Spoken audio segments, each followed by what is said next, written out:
Outra lembrança assim que eu tenho, isso como profissional até de imprensa, é a Missão Petrolina. Uma vez no seu governo aqui, você reuniu uma comitiva de produtores rurais, de secretários, para conhecer o projeto de fruticultura irrigada em Petrolina, que nós frequentamos, nós conhecemos lá a fruticultura irrigada, conhecemos a região do semiárido nordestino, que tem um clima semelhante ao de Campos, pessoas exportando frutas para a Europa, para os Estados Unidos. E aquilo dali foi um sonho que você tentou aqui, de certa forma, absorver e estimulou em Campos na ocasião. Né? Nós vivíamos um momento difícil em Campos, veio o advento do petróleo e aí a indústria sucroalcooleira sofreu uma queda. E surge a fruticultura como uma nova opção. Mas eu precisava conhecer. E o melhor polo era lá em Petrolina, Juazeiro, e nós fomos para lá conhecer aquilo. E pudemos ver como é fantástico. Pena que esse projeto não tem hoje a pujança do passado. Você sabe qual foi a minha surpresa? Nós estávamos, eu lembro, numa embarcação no Rio São Francisco, aí aparece o prefeito de Petrolina. Não sei se você lembra disso. O prefeito tinha um filho matriculado na Faculdade de Medicina de Campos, o reconhece como prefeito. O cara em Petrolina, eu jamais imaginava como esse cara conhece Arnaldo. Não, o filho estuda lá na Faculdade de Direito de Campos. Então, assim, como é que a cidade de Campos, naquela época, ela conseguia contagiar o país, né? E houve uma outra coisa que a gente tem que relembrar aqui. O polo universitário em Campos também foi uma coisa sensacional. Nós tínhamos aqui a Faculdade de Direito, Filosofia, a Medicina, e depois vieram vindo outras faculdades, culminando com aquele sonho do Darcy Ribeiro que o Brizola realizou, que foi o UENF. E esse polo ele ganha um grande impulso, ele se abre para os pobres na cidade quando você lança aquele programa de bolsas de ensino. Né? Isso aí foi uma coisa muito importante, Alberto. E aí eu me lembro da minha história, né? Meu pai faleceu quando eu tinha 11 anos. Minha mãe era professora... Dona Amélia, ela era professora do curso noturno do 15 de novembro, que recebia o nome de João Clapp. A mãe dava aula ali. E eu resolvi fazer faculdade. E aí mamãe ficou meio desesperada, né? Como é que um filho vai fazer faculdade? Tem que comprar livro, tem que pagar. Eu comecei na Faculdade de Medicina de Campos, né? E era uma faculdade paga. E um curso caro, né? E ela não tinha condições. E aí eu me recordo de um grande médico, que foi o primeiro a me ajudar, Dr. Edson Coelho dos Santos. Dr. Edson Coelho dos Santos foi o primeiro a me ajudar para conseguir uma bolsa de estudo. E era uma bolsa de estudo até interessante, na época que você recebia aquela bolsa, e depois de formado, depois de quase 2 anos de formado, você tinha que pagar para ajudar outros.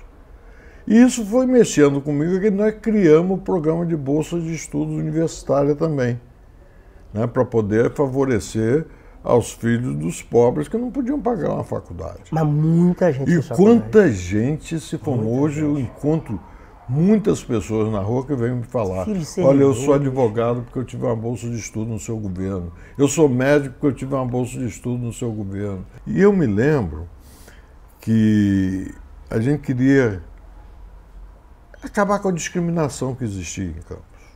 Como existia no Brasil inteiro, no mundo inteiro. Exato. E criamos uma Fundação Zumbi dos Palmares com esse intuito. E a Fundação Zumbi dos Palmares criou um curso de pré-vestibular. Eu lembro disso também, lembro. Pré-vestibular comunitário. Né? Exatamente. E aquilo foi muito bom porque a gente abria vaga com bolsas de estudo, mas tinha que passar no vestibular. Tinha que passar no vestibular. Né? E eu conheço várias pessoas que estiveram ali, e o maior testemunho de como era importante aquele curso na Zumbi dos Palmares é da minha esposa Edilene, que fez curso lá. Fez o curso lá, né? Fez o curso na Zumbi. Não me conhecia na época, né? Aliás, conhecia porque eu já tinha tratado ela conhecia como o médico que tratou de uma tia dela, do tio dela. Né? Coincidência, né? E ela fez ali aquele curso, né? Hoje é uma grande neuropsicopedagoga, né? Que me ajuda tanto. E trabalham juntos, né? Vocês hoje trabalham praticamente juntos. É isso, é fundamental. Hoje você não consegue ser um profissional isolado, né? Você tem que ter equipe. Em tudo na vida. Tudo na vida tem que ter Né? equipe. É por isso que a gente aposta na juventude. Eu hoje estou muito focado na medicina, porque hoje eu tenho uma tranquilidade maior. Né? Porque eu vi o crescimento, o surgimento e o crescimento de um fruto meu, do meu filho, do Caio. O seu herdeiro político, você diria hoje que o herdeiro político desse legado do Arnaldo é o Caio Viana? Tenho certeza, não só certeza disso, como tenho certeza de mais uma coisa, que ele tem condições e capacidade para superar tudo aquilo que o pai fez. Basta ele fazer com vontade e usando a cabeça e o coração. Se ele fizer isso, ele supera o pai. Tem dois legados aqui que eu gostaria que você citasse um pouco, que são dois momentos também que eu acompanhei aqui na sua trajetória, que foi um momento muito importante, foi na área cultural, que foi a inauguração do Teatro Municipal Trianon. Porque o Trianon, durante anos, a classe artística em Campos toda se mobilizou, pedindo o Trianon, aquela coisa toda, fizeram manifestações. O Banco do Bradesco, que hoje funciona no Calçadão, ali era a sede original do Trianon, o banco comprou, demoliu, a cidade ficou praticamente restrita ao teatro de bolso. Mas no governo, seu governo, você já inaugura o Trianon. E eu me lembro, uma das peças daquela inauguração eu nunca mais esqueci. Em nome do pai e em nome do filho. Foi a peça de teatro, foi a reinauguração. E que falava muito no momento atual hoje. Falava muito na questão das drogas. Né? E aquela peça ali foi fundamental. E me lembro que naquela época existiam duas comunidades em Campos, que na época eram chamadas de favelas, que eram rivais. Tiragosto e Balheira. Exatamente. E no dia dessa peça eu convidei a comunidade da Tiragosto e da Balheira para que fossem assistir a peça. E eu entrei junto com eles. E diziam, vai acontecer uma guerra dentro do teatro. E eles saíram dali unidos e amigos. Foi muito importante. É você usar a arte, usar a cultura para aproximar as pessoas. Agora, não, tem uma coisa que me chamava muita atenção, por exemplo, lá no Farol de São Tomé, que eu nunca vi daquilo. Isso aí é difícil você encontrar um político no exercício do mandato fazer aquilo. Virada de ano, era um grande show sempre no Farol de São Tomé, era uma multidão, a gente está falando aqui em cerca de 100 mil pessoas, 50 mil pessoas naquela arena do Farol. Então o artista ele parava o show, ele chamava Arnaldo no palco, Arnaldo chegava no palco, era ovacionado, aquela multidão gritando, porque é difícil nos dias de hoje você imaginar um político subir ao palco diante de uma multidão daquela e não sair corrido. No mínimo seria uma vaia.